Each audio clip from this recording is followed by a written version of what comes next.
Iran acknowledged for the first time that they provided military drones to Russia.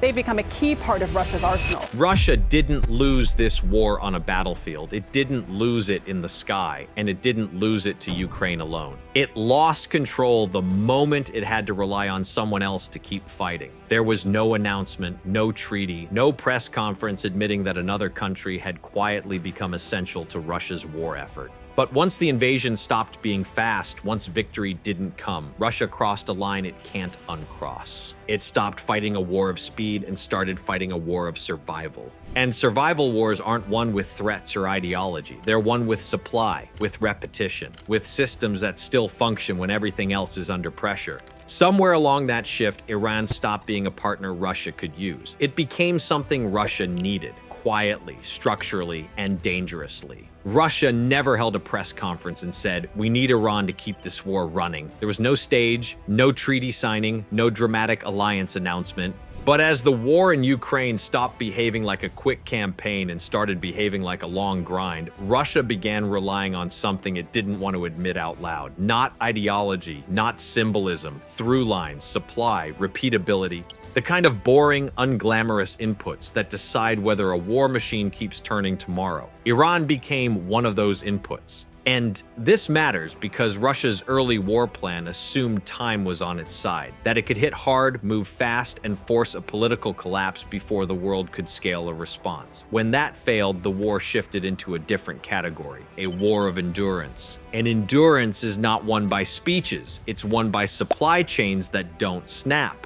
That's where Iran enters the story. Iran has spent decades living inside sanctions pressure. It has learned how to build, source, substitute, reroute, and survive in an environment where normal trade routes don't work. When Russia became the target of an expanding sanctions net, Iran wasn't just a partner, it was a reference manual.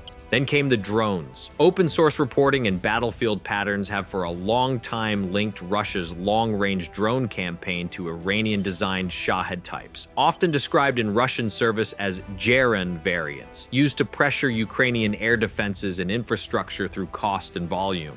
That's the key point. This wasn't about elegance, it was about volume that still counts. Low-cost systems that force expensive responses. Weapons that aren't meant to win a duel, but to stretch the defender until the defender starts making trade-offs. And those trade-offs buy time. Time to adapt Russian industry, time to stretch stockpiles, time to keep the war moving even when other parts of the machine are strained. That's why Iran mattered, not because Russia wanted Iran, but because Russia needed an external pressure valve that could keep feeding a rhythm of attrition. For a while, the rhythm held. But quiet dependencies have a built-in weakness. They work only as long as the supplier stays predictable, and Iran is becoming less predictable.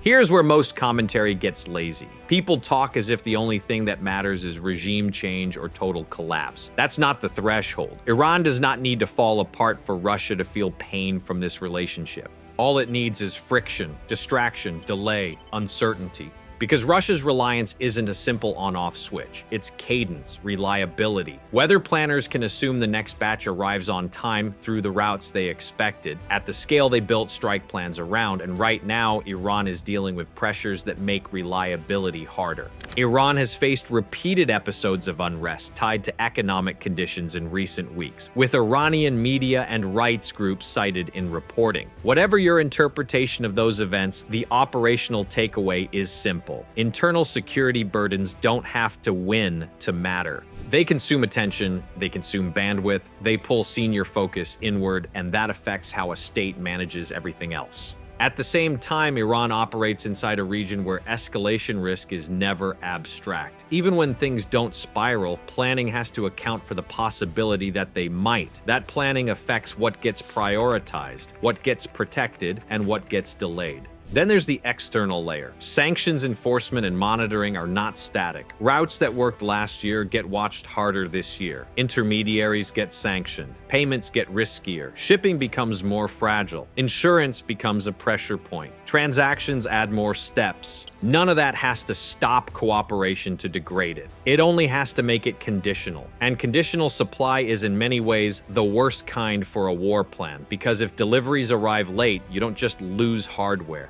you lose rhythm. And in a war of attrition, rhythm is the invisible weapon. If strike waves thin out, defenders reset. If pauses grow, repair crews catch up. If pressure becomes sporadic, the target state regains breathing room. Russia's long-range strike pressure works best when it feels relentless, routine, and difficult to predict at the tactical level, but reliable at the operational level. That reliability is exactly what becomes harder when your supplier is balancing internal strain, external pressure, and regional risk. This is why timing matters. Russia enters 2026 already stretched, manpower tight, production under pressure, sanctions biting deeper through time, not shallower. And that is precisely when uncertainty in external inputs becomes most dangerous. Not because it ends capability, because it turns a manageable war into a more expensive one.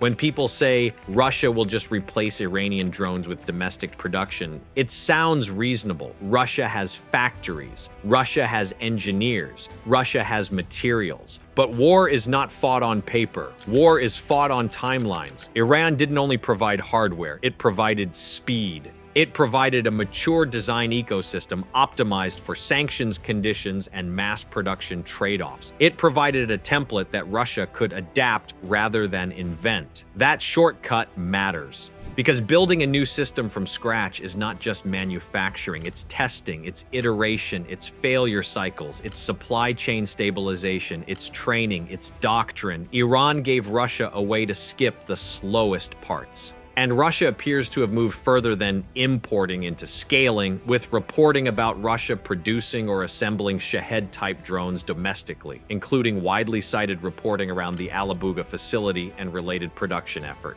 But even that doesn't solve the real issue, because Russia didn't just integrate a platform. It integrated a workflow, a cadence of strikes, a procurement rhythm, component sourcing patterns, launch doctrines, target sets built around volume. Once that workflow exists, replacing it isn't just make more drones, it's make them at the same cadence, at the same cost, with the same predictability, while also funding everything else. And that's where the stress shows up. Domestic drone production competes for the same pool of components, labor, and money as missiles, artillery production, air defense replenishment, vehicle refurbishment, and communication systems. When external supply is steady, it reduces internal trade-offs. When external supply becomes uncertain, trade-offs appear everywhere. More drones means fewer resources somewhere else. And in a war that is already an allocation problem, that matters. There is also a psychological layer that doesn't get enough attention. Low-cost drones are politically easier to lose. You can launch them in volume without every loss becoming a headline or a scandal. Once replacements become more expensive or more constrained, commanders behave differently. They conserve, they delay, they prioritize. That changes operational pressure even if the capability still exists. And then there's the diplomatic insulation layer.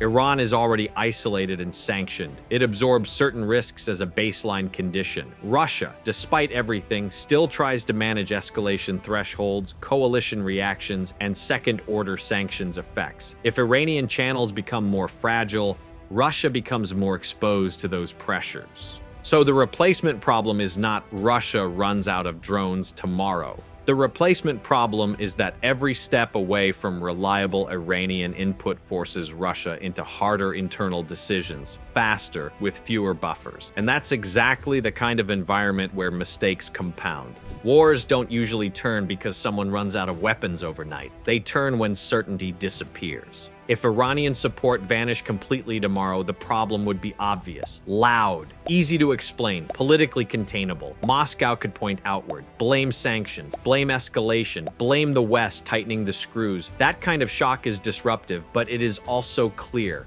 The real danger is quieter. It's what happens when the system still exists on paper, but the people inside it stop trusting that it will work the same way tomorrow as it did yesterday. When launches get delayed, not because weapons are unavailable, but because replacement timelines feel uncertain. When strike plans are trimmed, not because targets disappear, but because planners aren't sure how fast stocks can be replenished. When units begin saving weapons for later instead of spending them aggressively now, that is how tempo dies. And tempo is the one thing Russia cannot afford to lose in an endurance war.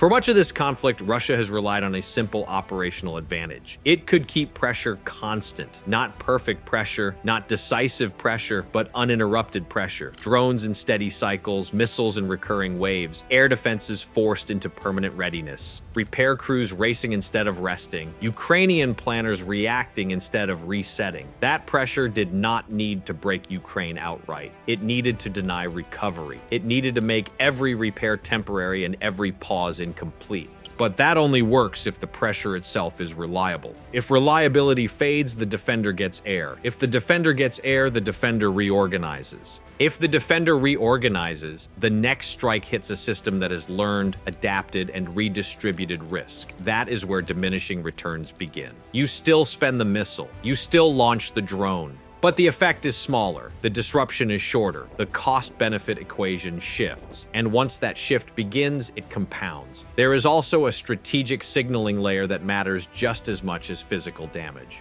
Russia's long-range strike campaigns are not only about destroying infrastructure, they're about proving reach, proving persistence, proving that escalation options remain available whenever Moscow chooses to use them. Signaling only works when it feels credible. If strike patterns thin out, if pauses grow longer, if waves become smaller or less frequent, the signal changes. It stops looking like inevitability. It starts looking like limitation. That shift ripples outward. It affects diplomacy. It affects negotiations. It affects how allies calculate commitment and how adversaries calculate risk.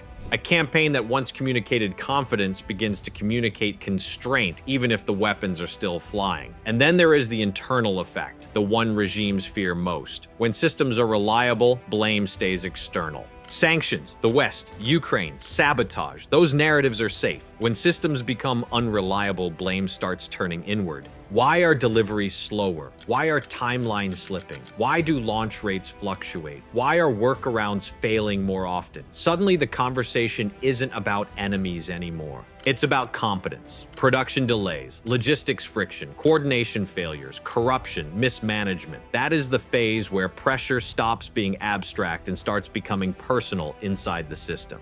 Iran's crisis does not need to flip the war to create this problem. It does not need to shut factories down or halt shipments completely. It only needs to narrow Russia's margin for error. And in a long war, margins decide outcomes. Because when certainty fades, hesitation spreads. When hesitation spreads, initiative shifts. And when initiative shifts, even powerful states find themselves reacting instead of shaping events. That is what actually breaks first. Not the weapons, not the factories, not the rhetoric, but the confidence that tomorrow will look enough like today to keep the machine run the same way. And once that confidence erodes, everything downstream becomes harder to sustain. The most dangerous part of Russia's reliance on Iran isn't the drones, it's the exposure. Because the moment a war effort depends on an external partner that is itself operating under sustained pressure, control stops being absolute. It becomes conditional, fragmented, vulnerable to forces outside your own command. Russia does not set Iran's internal priorities. Russia does not manage Iran's domestic security burden. Russia does not control Iran's regional escalation dynamics. And yet, parts of Russia's battlefield rhythm are now indirectly tied to all three. That is the trap. Iran's internal pressures don't need to explode into dramatic collapse to matter. They don't need revolution, regime change, or chaos in the streets. They only need to divert attention, resources, and political focus inward and sideways instead of outward. Even modest instability changes behavior. It changes what gets prioritized. It changes what gets delayed. It changes how much risk leadership is willing to absorb. And when Iran continues supporting Russia under those conditions, that support doesn't disappear. It degrades. It becomes more expensive to sustain, more complicated to route, more fragile under scrutiny. Every shipment carries diplomatic risk. Every logistics path requires backup routes. Every workaround increases exposure to detection, interdiction, or pressure. And every delay forces Russia to adjust. Adjustment is not free. Each adjustment introduces friction into planning. Strike windows shift, launch schedules compress or stretch. Redundancy has to be built where certainty once existed. That friction accumulates quietly but relentlessly. The deeper danger isn't a missed delivery. It's what happens inside Russian decision-making once one external dependency no longer feels solid. Because the moment planners stop trusting one supply stream, they start interrogating the others. Spare parts moving through gray market channels, dual-use electronics sourced through layered intermediaries, transit corridors that exist only because no one has shut them down yet, financial workarounds that function until political tolerance runs out. None of these fail all at once. Confidence doesn't collapse in a single dramatic announcement. It erodes across dozens of small decisions. Margins get padded into timelines. Stockpiles get hoarded instead of spent. Risk tolerance quietly shrinks. Contingency plans multiply. And with every hedge added, flexibility disappears. This is why Russia can still look strong while being strategically constrained. Not weaker in raw firepower, not incapable of striking, not unable to apply pressure, but constrained in freedom. It can still act, it can still escalate. But it has less ability to choose when, where, and how without paying a higher price than before. And that distinction matters more than most people realize. Strong states don't usually lose wars because they suddenly run out of weapons. They lose because their options narrow faster than their opponents. Ukraine doesn't need Russia to collapse. It doesn't need a dramatic battlefield reversal. It only needs Russia to keep spending more effort, more resources, and more political capital for smaller and smaller returns. Iran's crisis accelerates that math. It injects uncertainty into a relationship Russia relied on for stability. It forces Russian planners to defend supply chains instead of expanding them. It turns confidence into caution. Iran was supposed to be a force multiplier. Instead, structurally, it risks becoming a force divider. Not because Tehran intends it, not because Iran wants to weaken Russia, but because strain changes priorities, and priorities change reliability. Russia outsourced part of its war effort to Iran to survive Western pressure. Now, Iran's own pressures are feeding that strain back into Russia's system. That feedback loop is the real story, because this war is no longer decided only in trenches, factories, or airspace. It's being decided in the reliability of relationships. And in long wars, victory doesn't belong to the side that can endure the most pain. It belongs to the side whose system breaks last. Right now, Russia is discovering what happens when someone else's instability becomes part of your war plan. That's the risk no drone can fix.